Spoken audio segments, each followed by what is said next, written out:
Ever pondered about diabetes mellitus and its impact on the human body? Well, today we're diving into the world of this prevalent metabolic disease, unraveling its mysteries and decoding its effects.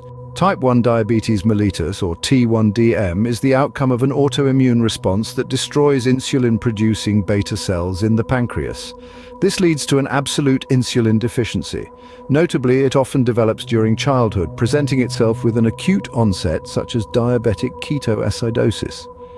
Imagine the body's own immune system turning against it, attacking the very cells that produce insulin, a hormone crucial for regulating blood sugar levels. It's a case of mistaken identity that results in a lifelong condition. On the other hand, type 2 diabetes mellitus, or T2DM, is much more common. This form of diabetes has a strong genetic component and is significantly associated with obesity and a sedentary lifestyle. It's characterized by insulin resistance and impaired insulin secretion due to pancreatic beta cell dysfunction, which results in a relative insulin deficiency. This type of diabetes often remains undiagnosed for many years. It's like a silent intruder, creeping in unnoticed and causing havoc.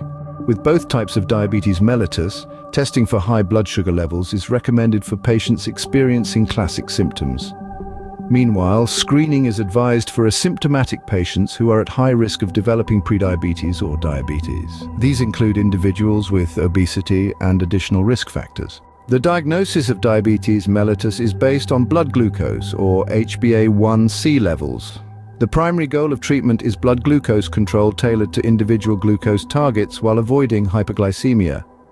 The care for diabetes should be comprehensive and patient-centered, encompassing monitoring and management of risk factors, microvascular complications like diabetic retinopathy, diabetic nephropathy, diabetic neuropathy, and macrovascular complications such as coronary artery disease, stroke, and peripheral artery disease.